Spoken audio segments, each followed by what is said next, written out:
Hi ನಮಸ್ತೆ ಎಲ್ಲರಿಗೂ inform media ಜಗತ್ತು ಚಾನಲಿನ ಮತ್ತೊಂದು ವಿಡಿಯೋಗೆ ಸ್ವಾಗತ ಸುಸ್ವಾಗತ. ಸ್ನೇಹಿತರೆ, ಎಲ್ಲರೂ ಹೇಗಿದ್ದೀರಾ? ಎಲ್ಲರೂ ಚೆನ್ನಾಗಿದ್ದೀರಾ ಅಂದ್ಕೊಂಡಿದ್ದೀನಿ.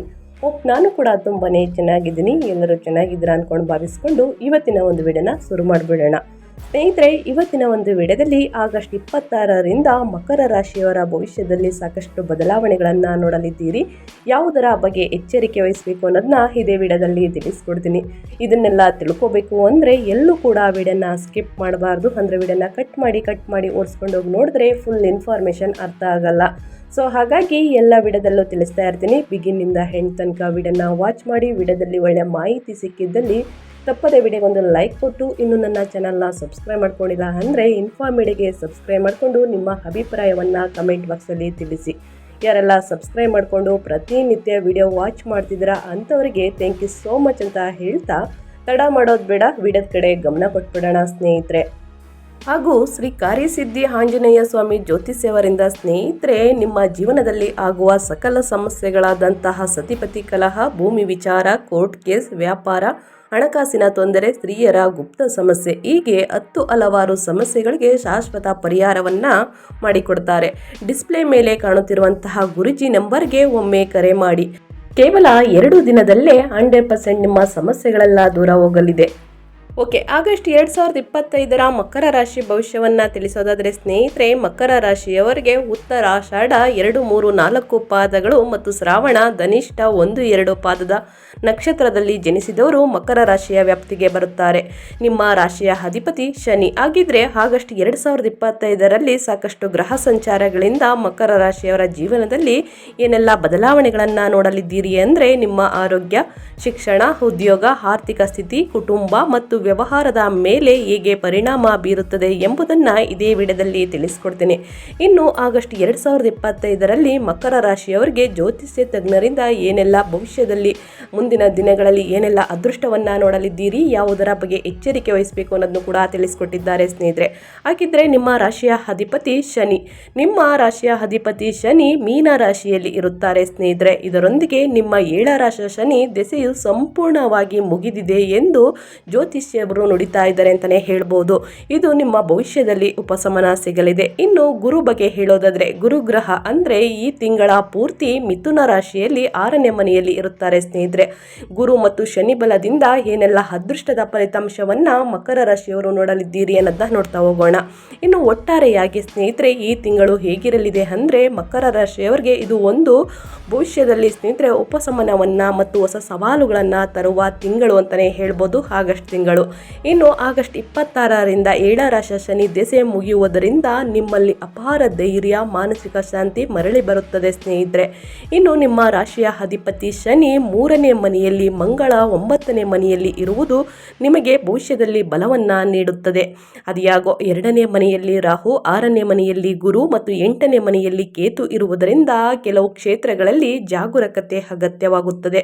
ಇನ್ನು ನಿಮ್ಮ ವೃತ್ತಿ ಜೀವನದ ಬಗ್ಗೆ, ಶಿಕ್ಷಣದ ಬಗ್ಗೆ, ವ್ಯಾಪಾರದ ಬಗ್ಗೆ, ವ್ಯವಹಾರದ ಬಗ್ಗೆ ಏನೆಲ್ಲ ಬದಲಾವಣೆಗಳನ್ನು ನೋಡಲಿದ್ದೀರಿ, ಯಾವುದರ ಬಗ್ಗೆ ಎಚ್ಚರಿಕೆ ವಹಿಸಬೇಕು, ಏನೆಲ್ಲ ಪರಿಹಾರಗಳು ಮಾಡಿದರೆ ಮುಂದಿನ ದಿನಗಳಲ್ಲಿ ಒಳಿತಾಗಲಿದೆ ಅನ್ನೋದನ್ನ ನೋಡ್ತಾ ಹೋಗೋಣ ಸ್ನೇಹಿತರೆ. ಆಗಸ್ಟ್ 26ರ ನಂತರ ಶುಕ್ರನು 7ನೇ ಮನೆಗೆ ಬರುವುದರಿಂದ ಪರಿಸ್ಥಿತಿಗಳು ಅನಿರೀಕ್ಷಿತವಾಗಿ ಸುಧಾರಿಸುತ್ತವೆ. ವೃತ್ತಿಯಲ್ಲಿ ಅನುಕೂಲಕರ ಬದಲಾವಣೆ ಮತ್ತು ಸಮಸ್ಯೆಗಳಿಂದ ಉಪಶಮನ ಲಭಿಸುತ್ತದೆ. ಇನ್ನು ವೃತ್ತಿಪರವಾಗಿ ತಿಂಗಳ ಮೊದಲು 3 ವಾರಗಳು ಸ್ವಲ್ಪ ಕಠಿಣವಾಗಿತ್ತು ಸ್ನೇಹಿತರೆ.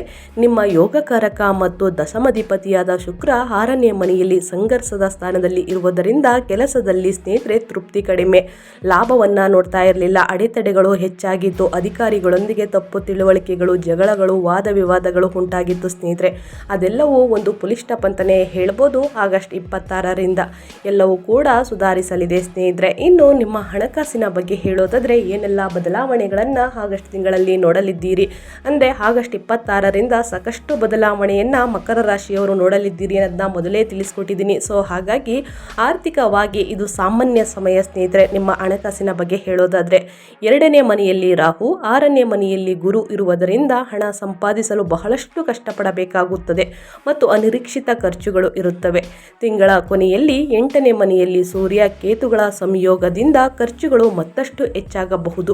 ಹೂಡಿಕೆಗಳಿಗೆ, ಆಸ್ತಿ ಖರೀದಿಗೆ ಇದು ಉತ್ತಮ ಸಮಯವಲ್ಲ. ಅದ್ಯಾಗೋ ನಿಮ್ಮ ಲಾಭಾಧಿಪತಿ ಮಂಗಳ ಭಾಗ್ಯದ ಸ್ಥಾನದಲ್ಲಿ ಇರುವುದರಿಂದ ಕಷ್ಟದ ಸಮಯದಲ್ಲಿ ಅದೃಷ್ಟವಶಾತ್ ಆದಾಯ ಬರುತ್ತಲೇ ಹೋಗುತ್ತದೆ ಸ್ನೇಹಿತರೆ.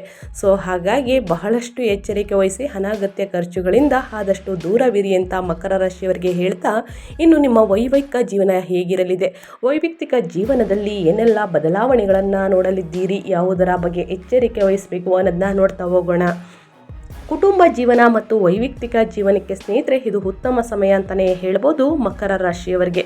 ಯಾಕಂದರೆ 7ರ ರಾಶಿ ಶನಿ ತೊಲಗು ಹೋಗುವುದರಿಂದ ಸ್ನೇಹಿತರೆ ಕುಟುಂಬದಲ್ಲಿ ನೆಮ್ಮದಿ ಸಂತಸ ವಾತಾವರಣ ಇರಲಿದೆ.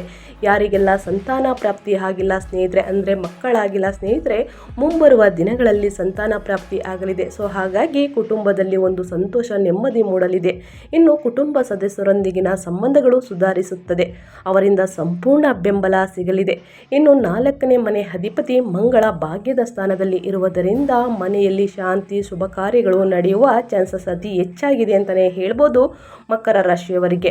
ಇನ್ನು ಕುಟುಂಬದೊಂದಿಗೆ ಸ್ನೇಹಿತರೆ ಪ್ರಯಾಣ ಮಾಡುವಿರಿ. ಆಗಸ್ಟ್ 26ರ ನಂತರ ಜೀವನ ಸಂಗಾತಿಯೊಂದಿಗಿನ ಬಾಂಧವ್ಯ ಬಲಗೊಳ್ಳುತ್ತದೆ. ಮನಸ್ಸಿಗೆ ಒಂದು ಮಂದಹಾಸ ಅಂತಲೇ ಹೇಳ್ಬೋದು. ಕುಟುಂಬ ನೆಮ್ಮದಿಯಿಂದ ಇರುವುದರಿಂದ ಮನಸ್ಸಿಗೆ ಸಂತೋಷ, ನೆಮ್ಮದಿ ಸಿಗಲಿದೆ ಸ್ನೇಹಿತರೆ ಮಕರ ರಾಶಿಯವರಿಗೆ.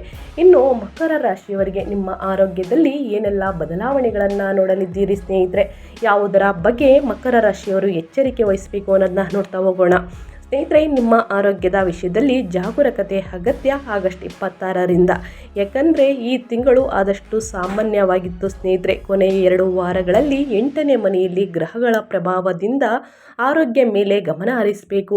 ಉದರ ಮತ್ತು ಶಿರಸ್ಸಿಗೆ ಸಂಬಂಧಿಸಿದ ಸಮಸ್ಯೆಗಳು ಬರಬಹುದು. ತಲೆನೋವು ತುಂಬಾ ನಿಮ್ಮನ್ನು ಕಾಡಬಹುದು. ಇನ್ನು ಮಾನಸಿಕ ಒತ್ತಡ, ರಕ್ತದೊತ್ತಡದಂತಹ ತೊಂದರೆಗೀಡಾಗಬಹುದು. ಇವೆಲ್ಲವೂ ನಿವಾರಣೆಯಾಗಬೇಕು ಅಂದರೆ ಸ್ನೇಹಿತರೆ ಕೊನೆಯಲ್ಲಿ ಒಂದು 2 ಪರಿಹಾರವನ್ನು ತಿಳಿಸ್ಕೊಡ್ತೀನಿ. ಆ ಪರಿಹಾರವನ್ನು ಮಾಡುವುದರಿಂದ ನಿಮಗೆ 100% ರಿಸಲ್ಟ್ ಸಿಗ್ತದೆ ಅಂತಲೇ ಹೇಳ್ಬೋದು. ಇನ್ನು 8ನೇ ಮನೆಯಲ್ಲಿ ಸೂರ್ಯ ಕೇತುಗಳ ಸಂಯೋಗದಿಂದಾಗಿ ಕೂಡ ಆರೋಗ್ಯದ ಬಗ್ಗೆ ಅಸಡ್ಡೆ ಬೇಡ. ಯಾಕಂದರೆ ನಿಮ್ಮ ಆರೋಗ್ಯ ನಿಮ್ಮ ಕೈಯಲ್ಲೇ ಇದೆ ಸ್ನೇಹಿತರೆ. ಪ್ರತಿದಿನ ಯೋಗ ಧ್ಯಾನವನ್ನು ಮಾಡಿ ನಿಮ್ಮ ದಿನಚರಿಯಲ್ಲಿ ಇದು ಒಂದು 30 ನಿಮಿಷಗಳ ಕಾಲ ಸ್ನೇಹಿತರೆ ಅಳವಡಿಸ್ಕೊಳ್ಳಿ. ಪ್ರತಿದಿನ ಯೋಗ ಧ್ಯಾನವನ್ನು ಮಾಡುವುದರಿಂದ ಮನಸ್ಸಿಗೆ ಒಂಥರ ಮಂದಹಾಸ ಅಂತಲೇ ಹೇಳ್ಬೋದು, ನೆಮ್ಮದಿ ಸಿಗಲಿದೆ, ಒತ್ತಡ ಕಡಿಮೆಯಾಗಲಿದೆ.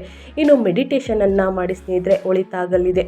ಇನ್ನು ಮಕರ ರಾಶಿಯವರು ವ್ಯಾಪಾರ ವ್ಯವಹಾರದಲ್ಲಿ ಏನೆಲ್ಲ ಬದಲಾವಣೆಗಳನ್ನು ನೋಡಲಿದ್ದೀರಿ, ಯಾವುದರ ಬಗ್ಗೆ ಮಕರ ರಾಶಿಯವರು ಎಚ್ಚರಿಕೆ ವಹಿಸಬೇಕು ಅನ್ನೋದನ್ನ ನೋಡ್ತಾ ಹೋಗೋಣ. ವ್ಯಾಪಾರಸ್ಥರಿಗೆ ಇದು ಮಿಶ್ರ ಫಲಿತಾಂಶಗಳನ್ನು ನೀಡುವ ತಿಂಗಳು ಅಂತಲೇ ಹೇಳ್ಬೋದು ಸ್ನೇಹಿತರೆ. ಉತ್ತಮ ಫಲಿತಾಂಶವನ್ನು ನೋಡಬೇಕು ಅಂದರೆ ಆಗಸ್ಟ್ 26ರಿಂದ ಮಕರ ರಾಶಿಯವರಿಗೆ ಬೆಟರ್ ಇದೆ.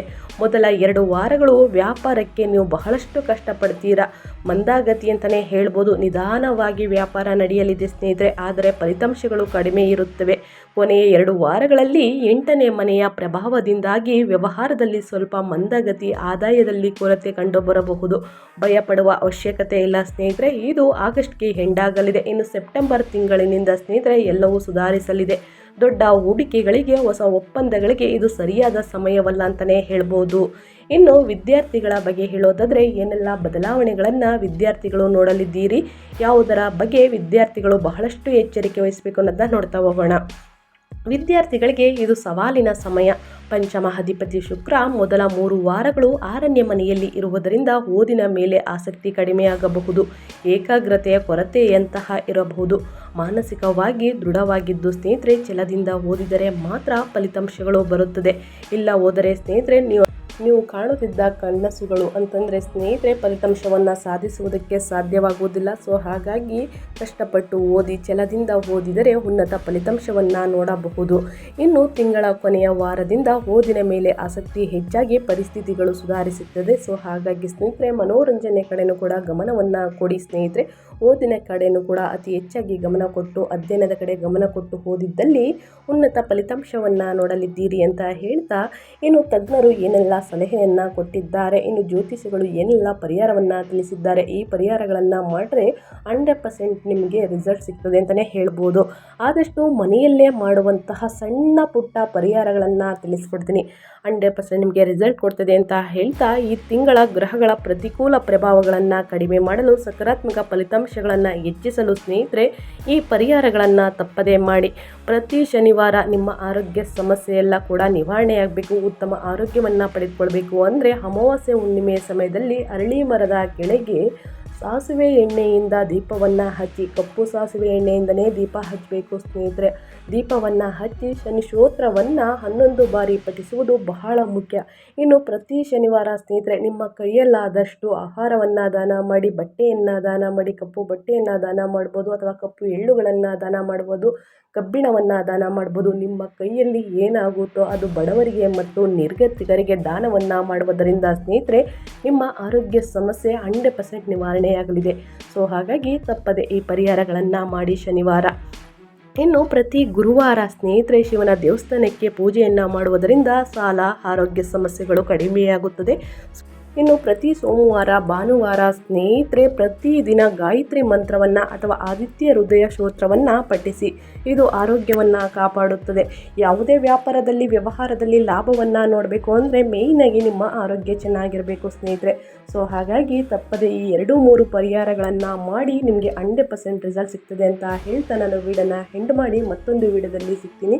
ನಿಮಗೂ ಮತ್ತು ನಿಮ್ಮ ಕುಟುಂಬಕ್ಕೆ ಶನಿ ಮತ್ತು ಗುರುಬಲ ಎರಡೂ ಕೂಡ ಸಿಗಲಿ. ಮತ್ತೊಂದು ವಿಡಿಯೋ ಜೊತೆ ಮತ್ತೊಂದು ಹೊಸ ಅಪ್ಡೇಟಲ್ಲಿ ಸಿಗ್ತೀನಿ. Thank you for watching.